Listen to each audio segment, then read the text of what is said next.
And here's one right here: as the season winds down, New Orleans Saints coaching search will begin heating up. The Darren Rizzi era started off hot after taking over for Dennis Allen, but quickly tapered off. Blowout losses to Green Bay and the Las Vegas have soured his head coaching resume. Aaron Glenn and Mike Vrabel have been the names thrown around the most frequently, but there is another former head coach that has been added to the mix. Athletics Deanna Rossini had this to say: I expect the Saints to show interest in former Bears head coach and current Chiefs offensive coordinator Matt Nagy. Rossini added that Rizzi should receive a shot and that Mike McCarthy could interest the Saints if he and the Cowboys part ways. Nagy rejoined the Chiefs after a 34-31 stint with Chi-Town, ended in 21. He currently is the Chiefs offensive coordinator, and this was his path to his first head coaching job. The tenure was short, but it started off really bright. He led the Bears to a divisional title in his first season and was the AP Coach of the Year. He also led the Bears to another playoff berth in his third year. And since the Bears fired Lovie Smith after the 2012 season, Nagy is responsible for each of their two playoff appearances and their only finish with a winning record. Wow. But Nagy is a surprising name. The connection with the Saints is likely just the beginning of the buzz. So there you go. Matt Nagy is a part of the discussion in terms of what the Saints are doing. Now, does this make sense for the Saints to talk to Nagy? It does, because he's from the Andy Reid coaching tree, right? And the Bears figured that he would be, successful there. I didn't know how many wins that he got, but 34-31 for the Chicago Bears and a couple of playoff trips. And his tenure is not a bad thing, but dealing with Chicago, which seems to have problems consistently holding stuff together. But how would he look? And he does fit, my mentality. I would like an offensive minded coach, and he has a good system work with Andy Reid. But how does this factor out here in New Orleans? So I think it's a positive just to talk to Matt Nagy and see what he can do. I mean, I don't think it hurts a bit. He's a guy that, working with Andy Reid and had all that championship experience right there. And hell, the Saints love. I mean, is this much of a surprise that we were actually interested in Matt Nagy? Hell, how many Kansas City Chief people we done took already? We got like 7 or 8 Kansas City Chiefs on the damn team right now. I mean, what's this guy? He's a coach. You get what I'm saying? It's only two places a lot of the talent. Think about it. There's only two places the Saints are pilfering talent from in terms of the NFL, right? It's the Kansas City Chiefs and the Raiders. They seem, I don't know what's going on there, but some kind of way they figured are always attach themselves in all these Chief players: Tyrann Mathieu, Bink Saunders, Tanu Passing Yo. I mean, who else they got? MVS, he was a former Chiefs guy. Come on. This team is littered and loaded with former Chief players and Raider people. So if we're not getting it from the Chiefs, we're getting it from the Raiders. So I mean, I'd rather get it from the Chiefs than get it from the Raiders, to be honest with you, because at least they're showing you a long road of winning. So is it a surprise that Matt Nagy's attached to it? Not really, based on the fact that the Saints do pilfer a lot of Chiefs people. Shit, Clyde Edwards-Helaire was another guy that was a former Chief player. He's he's here. So I mean, we just seem to love getting those Chiefies and bringing them in. Those Chiefies. We love those Chiefies. All right. So anyway, Matt Nagy could be interested in the Saints job. Let's talk to him. Let's see what he got. All right. And this is another report. Shout out to Saints Wire here. John Sigler says new report raises concerns on Saints head coaching search. What do you mean, sir? There's one name consistently popping up in New Orleans Saints gearing up for another head coaching search. Detroit Lions defensive coordinator, Mr. Aaron Glenn. There's nothing new, but this recent report about the forces at work in the Saints' latest head coaching search is concerning. How so? Longtime NFL insider Tony Pauline reports for the Sportskeeda that observers around the league expect Glenn to get the job given his relationship with the team and perceived willingness to accept conditions forced on him by management. I spoke to a lot of this early in the broadcast. People tell me longtime Saints general manager Mickey Loomis, there he is, who has been with the organization since 2000, isn't going anywhere anytime soon, despite the lack of recent success. Loomis doesn't want a lot of upheaval in the organization, would prefer to keep several of the existing coaches on staff. The belief is Glenn would be open to keeping the coaches Loomis wants retained, given his relationship with the organization and the general manager, which makes him a perfect fit for the job. Now, how does this make you feel? Hmm? How does this make you feel? And that is why Mickey Loomis shouldn't be leading the general manager search, because it's not really a general manager search. It'll be similar to what you've seen the last time he did a not general manager search. I'm just saying that was a total Freudian slip. Me getting general manager search to get him the hell up off the general manager job. Head coaching search. He did this the last time around with Dennis Allen 3.5 years ago, 4 years ago, when Dennis Allen was a guy that the Saints interviewed, and they interviewed a bunch of people, sat down with Eric Bieniemy, who was at the time the offensive coordinator for the the Kansas City Chiefs. Remember this? And they sat down with that man for 8 hours, 8 hours, and didn't offer him the job. Hold on here.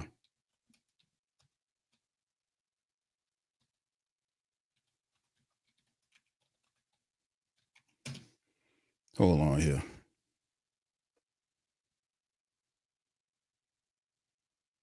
And he did. He didn't ultimately. He went back to college. I think he went to college to coach. But I was trying to find an article for y'all where they sat there and interviewed the man for 8 hours. Oh, let me see if I can find. Cause it was like, man, who does that, man?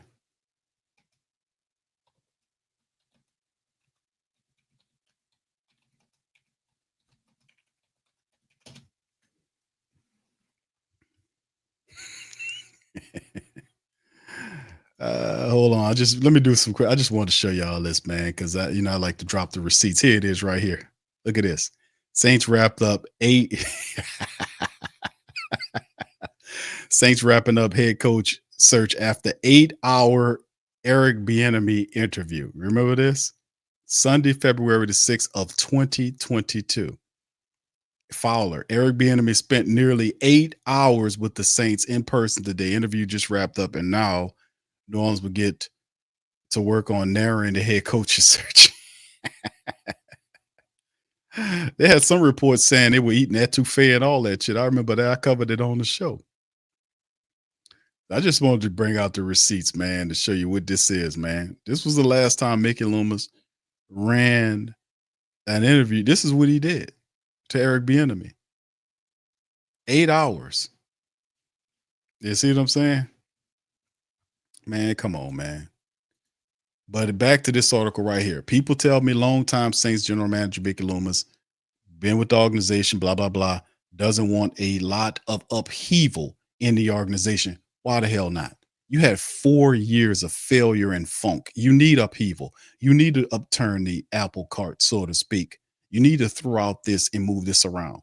What part of the last 4 years told you that you don't need to disturb anything? You see what I'm saying? This is lack of vision and ridiculousness, and would prefer to keep several of the exist. He doing what this is what David Griffin did when he hired a cheap ass coach like Willie Green, who has no spine, no backbone, who doesn't, hired this guy to run the operation. And whatever he say, whatever Griffin says, he does without any capacity, without anything. They don't hire anybody accountable or anybody that's gonna have some gumption or some fight in them. Everybody got to be on this weird basketball cult BS.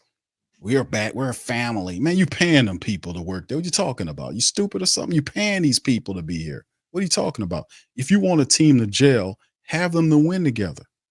You can't find any bigger way to gel than people fighting and training and working out, learning and winning together. You can't. That's how you pull a team together. You ain't gonna pay these guys to be cool with each other. If you don't do it any other way, you just have a bunch of cool ass losers here. We don't want no cool losers. No. But how do you guys feel about this? This is why Mickey Loomis should not be the general manager. This is the problem. He doesn't know what he's doing. I like Aaron Glenn, but you don't tailor the search based on your vision for the team. What he needs to do is look at the team. That's why I was telling y'all in the show. He's not going to look because he don't see any problem with the team. He thinks and he's going to tell you at the end of the season when you finally get an end of season press conference, which won't be right away by you. He's going to finally tell you that injuries is the reason why the Saints failed. He's going to tell you all that. And if the injuries didn't happen, we'd have won, which is that's totally unlikely because I don't know no professional sport where as rough and tough as the NFL, where you start off in weeks 1 or even weeks 2, and by week 17 and 18, you got the same team you assembled in week 1 and 2. At some point, you're going to be dealing with injuries to the point where you're going to have to adjust and beat them and keep winning like all other teams do. It's just that's a common thing. You can't. That's why the talking point is you cannot use injuries. You can't use it because you know going into the season is that you're gonna get guys hurt. That's what the depth chart's for. So Q, it was the injuries that really hurt us. That was really the problem. The injuries, dude. We got a depth chart. That's what the depth chart's for. That's what coaches are for. They coach these guys up. Because you still have enough men to win a game. You still got enough people to win a game. You could have you should have beat the Raiders. You could have beat several teams this year that you laid down to. And it wasn't exclusively injuries. It's you not knowing how to use the personnel that you assembled. I didn't pick those guys on that team. They did. They assembled this depth chart. And you mean to tell me the depth chart wasn't good enough for you to win? That's your fault. You cannot use injuries then. It was just your dumbass inability to build a depth chart to withstand NFL injuries. Bottom line. And if it happens to your depth chart, you make trades before the trade deadline. You sign people off of practice squads and you sign free agents to come in and subsidize this organization so you can keep going on about the business of winning. Everybody's doing the same thing. Everybody's playing by the same rules. Everybody has to deal with the same injury situation. There is no excuses for that. You failed because you didn't handle that you didn't handle that obstacle in the way that was successful. That's how you failed. Just say it what it is and stop blaming it on shit that everybody got to deal with. Well, you see, the problem is, man, we got this tax. And man, it's just it's not a personal tax to you. Everybody got to deal with that tax. How do they then know how to make it do where you don't? You need to figure out how to get around it or adapt, make some more money, whatever you got to do. That's on the level you're gonna have to do and figure it out. And that is the difference. That's the difference. We don't do that. I don't play that injury garbage, man. You can't tell me you got a depth chart. You miss me with the injuries. Everybody can get hurt. That's why you got to build the team and construct it in the correct way to absorb as many of the injuries as you possibly can. And the Saints failed on that. That's just what it is. He said that's very troubling. This is John Sigler saying because I don't think he liked Mickey Loomis either. That's very troubling. If accurate, a new head coach should get to hire his own coaching staff, not accept the turnovers from a team that just lost 11 of 12 games. Great point. But Glenn is hoping for his big break as a head coach, and he'll be willing to accept demands like this if it means him getting the job. Listen, this is where I differ with John on this. Aaron Glenn is going to be sought after, just like Johnson is, the offensive coordinator from the Detroit Lions. They both going to be sought after. Aaron Glenn is not going to be a lack of him finding a job. Aaron Glenn's ready to be a coach. He did it the right way. He started off, and he had a long career as a player.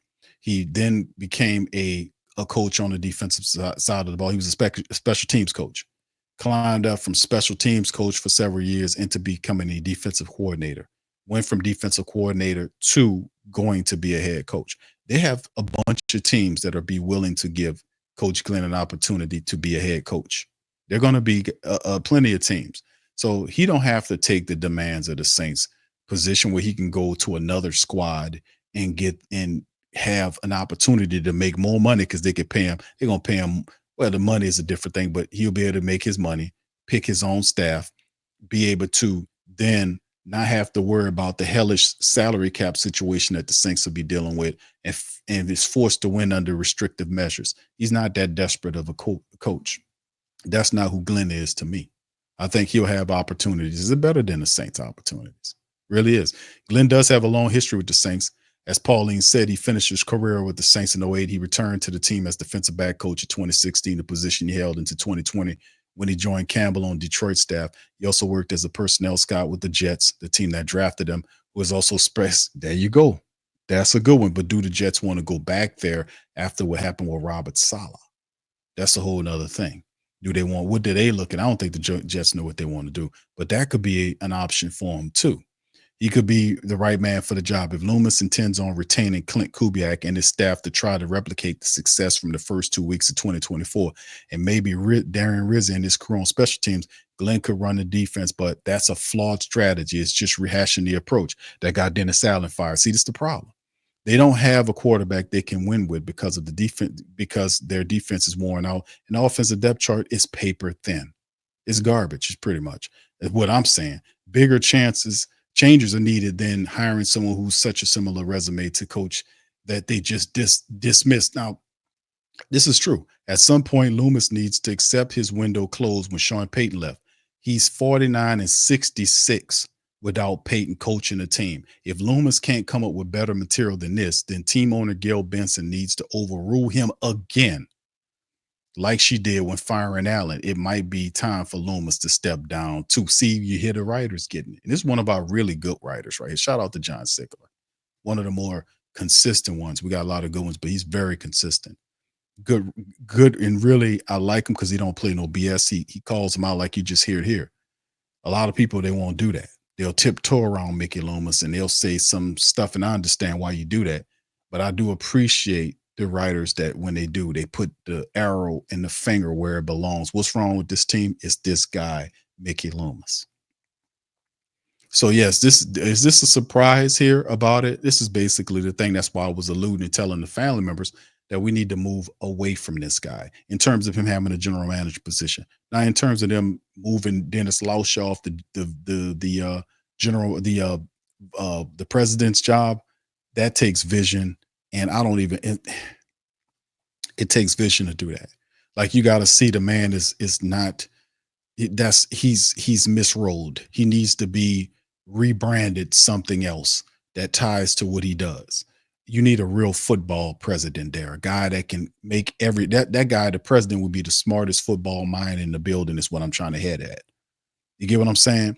Whoever you name as the football president of your team has to be the smartest football mind in the building. That is not Dennis Lauscha.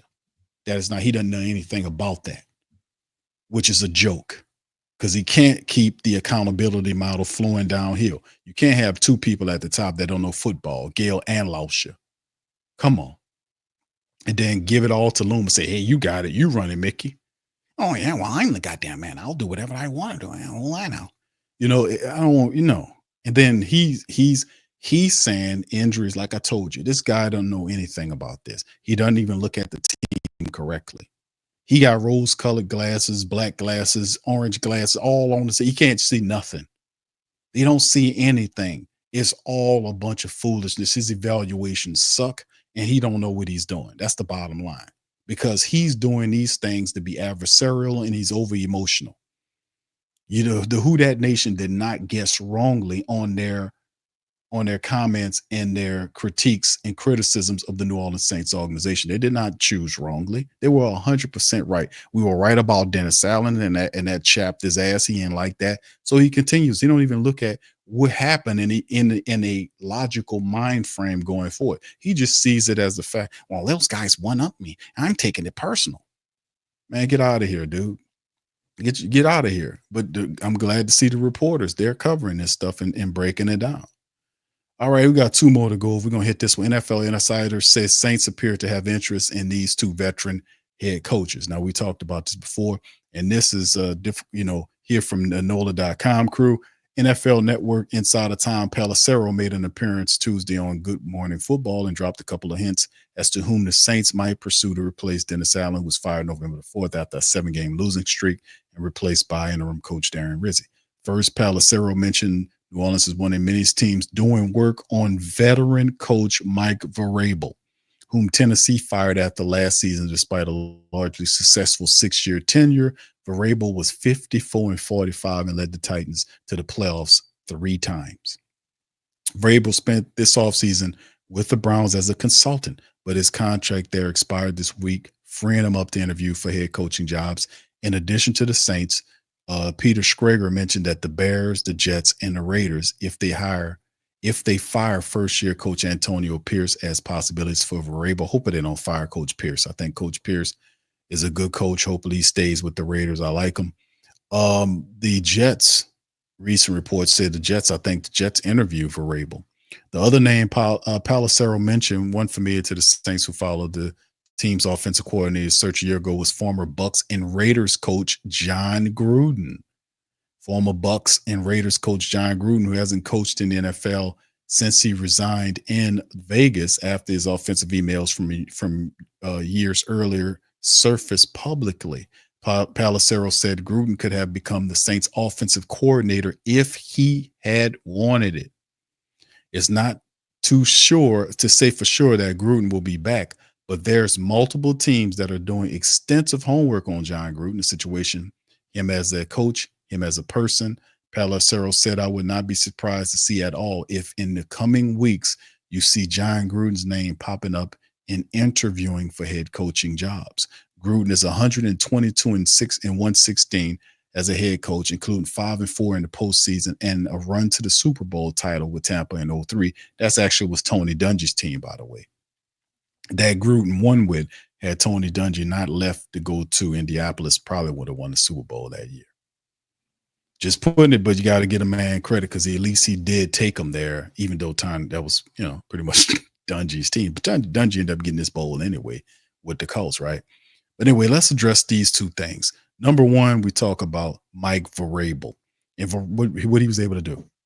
Now, Vrabel's, like I said, you got to like the lineage of Mike Vrabel insofar as he's a coach that is tied to the New England Patriots championship tradition.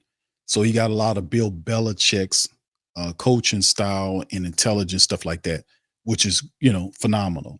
Had a pretty decent success that we would take and accept, which the Titans had. You would love that. What, 3 times, went to the playoffs 3 times? Saints hadn't been in the playoffs in 4 years, going to be 4 years. And we'd take that 3 out of 4 years. And a competitive team, even though I prefer an offensive-minded coach, not mad at Vrabel because of his resume.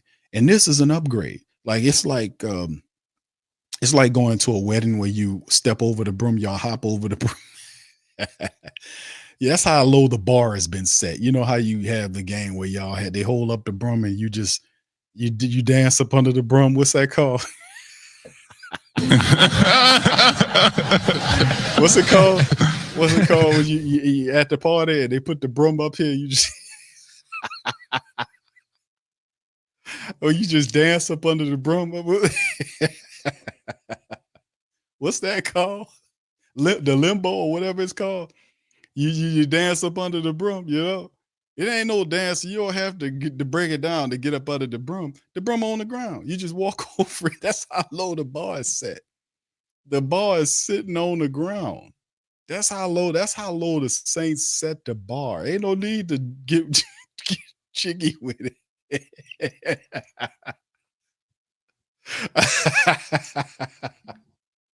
Yeah, there's no need to do any of that stuff. You just go put the damn ball on the ground. You just step right on over it. Oh, there it is. Okay, there you go. That's what we did with Dennis Allen for the last 3.5 years. The ball's on the ground.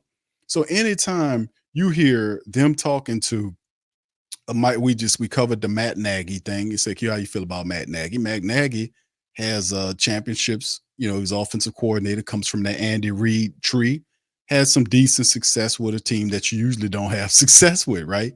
So that's positive. That's Andy Reid. That's a good system. You got Mike Vrabel from Bill Belichick's system. Him as a player, a high, a top notch. This guy is a Hall of Fame linebacker going to be if he ain't all right. I don't know if Mike Vrabel's in the Hall, but I know he's.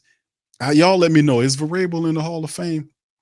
Is he is a linebacker? I don't know, but I know he's in the Patriots Hall of Fame. What he did, he was a fantastic linebacker for them for many years.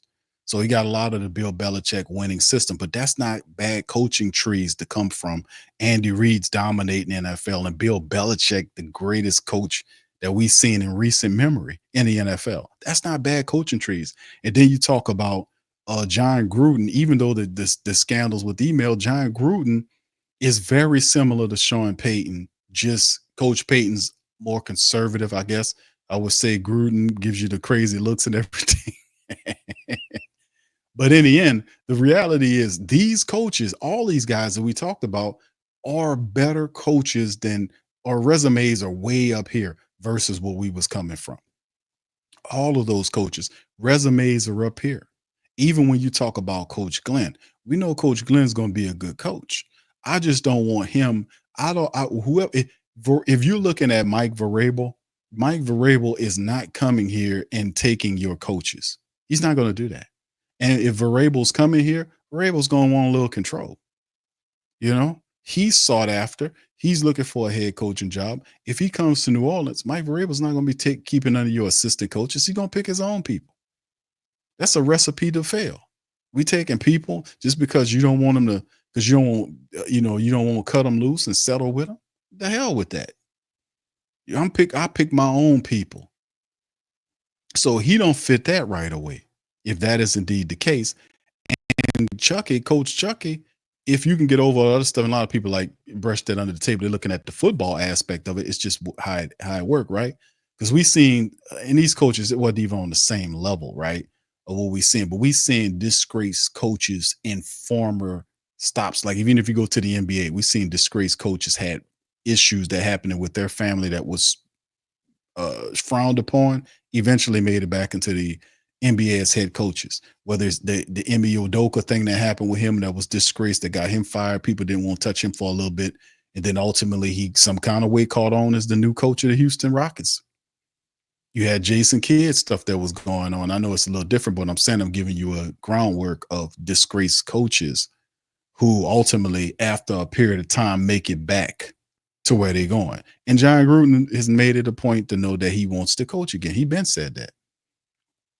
The guy said that he could have been the Saints offensive coordinator, which is crazy because the one that probably makes more sense than anything out of all of this is John Gruden being the head coach of the Saints. That makes more, because that's the only dude that can get good service out of Derek Carr. That's the, if you go back and look at Carr's numbers with John Gruden was the only guy to get mileage out of Derek Carr, and that's what you're going to be calling upon the next coach. You got to keep Derek. You got to make sure you keep Derek because hold on now. Derek is going to be the guy. Hold on now. We got to make sure. So you can't get rid of him. So whoever it is, they got to help make Derek Carr work. That's John Gruden. That's John Gruden. And plus, listen, like we talked about, fam, the Saints looking like we talk about Nagy and his connections to the Chiefs. The Saints got a mean Saint Raider pipeline going on here. They got a mean Raider pipe. We get over it as you check it out. You got all these players that come over from the Raiders. You got a former general manager sitting on the team that come from the Raiders. You got a mean you got Raiders and Chiefs littered in the Saints building. What's John Gruden? The Saints are not afraid of John Gruden. Many other teams aren't. They were, if the report is right, they were going to offer Gruden the offensive coordinator, and he was a lot hotter then than he is now. And I'm saying hot in terms of hot being bad based on what was going on at the time, right? And they still was going to give him the thing. They had him wearing Saint gear when he walked up in there. John Gruden could have came in there with regular Nike gear on or whatever. They had him with a Saint shirt on. If you remember the pictures, he had a play sheet tucked in his pants. Remember that? And he was literally watching and constructing and counseling people out there. But the Saints kept the media away from him. They can only take pictures. You're not allowed to talk to him. That's why there was nobody. That's why no reports or reporters got near John Gruden. You can only see him. You're not allowed to talk to him. They wasn't scared of him then. What would make you think they'll be scared of him now? And you got Derek Carr here, and he wants to keep Carr, and he's familiar with some of these coaches too. So in the end, the whole thing with the Saints, it could be a swing play for John Gruden. Who knows, man? With these crazy people, who knows? It might be Gruden. But we'll see, man, because this is Mickey Loomis running the staff. I'm not mad at the Mike Vrabel interview, but let's be honest. You think Mickey is Mike Vrabel a Mickey Loomis hire? You get what I'm getting at? These are the questions I'm asking. Is he? Is Vrabel a hire? Is Matt Nagy a hire? These guys come from successful offensive systems. They've had success as head coaches. Their resumes by far and vastly are severely better than the trash and the angry, ugly, backstabbing possum we had here for the last 3.5 years. Way better. But is this guy on the screen or Nagy? Are these hires? Is this a Saints hire? There's going to be some foolishness attached with Mickey Loomis. That's the bottom line, is what I'm saying, because he's not looking at the team like the team failed because of personnel and coaching, which it did. He's going to say it was because of injuries. Hold on now. Once again, hold on. Hold on now. And you can't look beyond the results. Yeah, I'll look beyond the results. I heard the same things. Hold on now. All that. Remember all that? I tell you, man. Hold on. I tell you, hold on. Crazy, man. We got some interesting times ahead, man. Let's please Gail Benson and the people that need to hear this, hear me well. Do not let Mickey Loomis be the general manager any longer. Let Kai Hartley get the general manager job. Let him right the wrong. Let him steer the ship into the future. Please don't let Mickey Loomis do this. Mickey Loomis doesn't know what's wrong with this team because he doesn't spend enough time doing evaluations on this team like he's supposed to do, and he's the damn general manager. He doesn't evaluate anything. It's just ridiculous, man. Taylor says, Q, is Kubiak overrated? Based on what I've seen this year, yes, he is, bro. And I like Clint Kubiak, but I have to tell the truth. I have to tell the truth, bro. If you, and this, I said this before, fam, if you can only coach with 100% of your starters, you are not a real coach. You're not a real offensive coach. If you need 100% of your starters to make your team look good, then you're not a good coach. You're not a great coach. You're not an excellent coach. Because in the NFL, you're not going to have them starters like that, for 4 and 5 and 6 and 7. Somebody's going to miss some time. Somebody's going to lose. You see what I'm saying? If you need 100% of your players and 90% of your players to be successful in terms of your starters, I'm talking about starters, and you can only win like that, man, we don't need that, because that shouldn't impact his play calling, where all of the misdirection stuff, the double, you're seeing double motion plays, even crisscrossing of players that happened to quarter, all that disappeared. Even when the Saints had their starting 5 offensive linemen back, those plays still wasn't there. They were none of the motion plays that tricked the defense and all that, none of that happened. That shit basically became a Pete Carmichael offense. It literally became that, to the point where people was calling this dude Clint Carmichael and Pete Kubiak.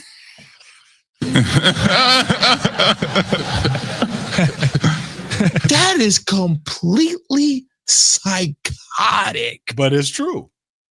It is true. They was calling the dude Pete Kubiak and Clint Carmichael. Am I right, fam? Put it in the chat. Put one in the chat. Because they would throw that name. I was like, oh, man. But it's offense. All of the fancy razzmatazz, all of the trick plays. We seen one there in the whatchamacallit game. All that stuff just disappeared. It disappeared and never came back. Well, we can't run it because we don't have the players. Well, why you don't have the players? You picked the depth chart. You mean to tell me you can't compensate if you lose this guy, that, and the third? You got to bring a guy that can do a similar skill set. He might not be as talented, but he has the similar skills where you can still be able to use this play. If you miss out on this guy, if he's gone, I still have a speedster I can use end arounds on, or whatever the case may be. You get what I'm saying? You just got to know how to build that depth chart so you can be about the business of winning and adjusting. That's what it's about. And if a guy need 90 to 100% of his players, starters to be successful, we don't need that guy, brother. But thank you for that. Appreciate you, man. Thank you. Yeah, he overrated to me, bro. Picking me up, bringing me back to this world. All right, shout out to you. Brent says Mickey's so sophisticated though, Big Q. Ask Dick Gregory. Come on. Let's see what Dick Gregory had to say about Mickey The Loomis. problem is you trying to talk with your shit and you don't know nothing instead of listening. Huh? I'm listening. Okay? No, no. I get $40,000, man, and I dare motherfucker to come on now, dog. Come on, man. I want to say Thank you, bro. thank you very much. Picking me up, bringing me back to this world. Oh man, Boosie had to say, "Oh, come on, bruh." Yeah, yeah, that's what we've been on. I've been this for a while on that, man. Man, all I can tell you, Fab, is at the end, it's been a long season, but change is necessary, man. And when things like this happen, it just exposed the problems. And I'm so happy that we got to a point where we could see all of the stuff that been going wrong with the team and we could fix it because that's what this is about. So I'm not like a lot of people are like down on the season. Man, I'm not down on the season. This had to happen.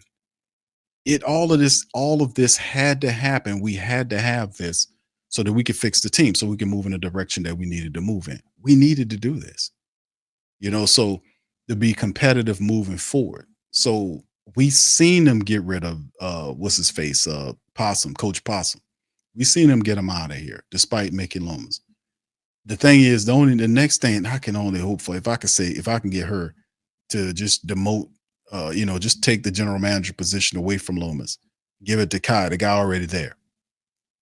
Turn around and make Lauscha a president of something else. So you don't got nothing to do with football. On and hire a football guy, man. I was like, man, we heading in the right direction.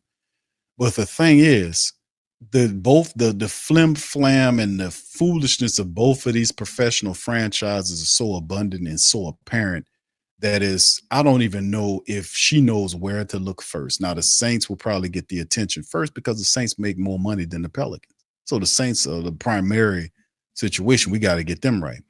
But if she can't get this right, Gail, just sell a team, man. Just sell it.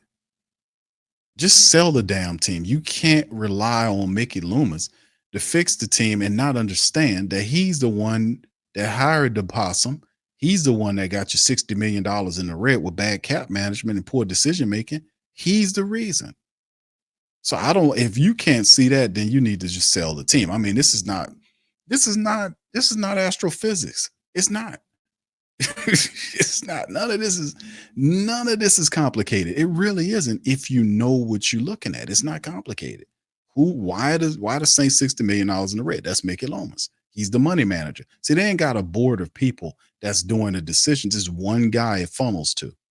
So when it funnels to that one guy, it's easy to pinpoint where the problem is. And he is the problem. There would be no Dennis Allen if it wasn't for Mickey Lomas hiring that possum.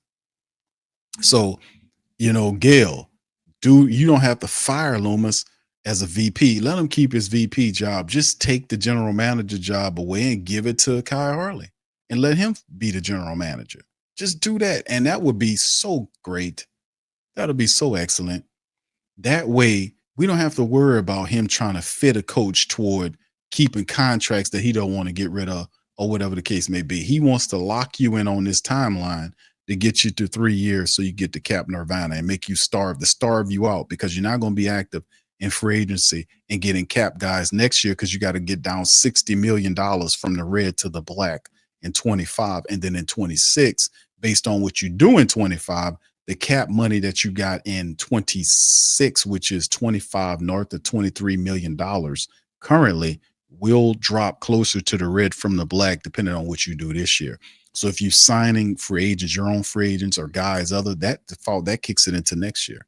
If you reworking contracts, that flows into next year, and that'll drop that black number of 23 million and 26 down closer to the red and put you closer in cap hell in 26. And then when the contracts expire for all of these old ass players like Cam and Tyron and Demario Davis and Taysom Hill and all these guys, then you'll see the money elevate and go up to like 200 million because a lot of the dead cap money in the contracts from our old players will be gone in 27. Then you go up. So 25 is 60 million in the red. 26, depending on how much you work back down in 25, you're in 20, you right now 23 in the black for 26. Let's get it straight. So based on what you do in 25, it'll drop that number down in 26. And then in 27, you get over 200 million back because the contracts is gone. And so are those players, and you got basically a new team. No DeMario, no Tyron, no Carr, no Cam. A lot of these guys gone. So you would basically be starting all over again. And that's what your boy trying to get you to.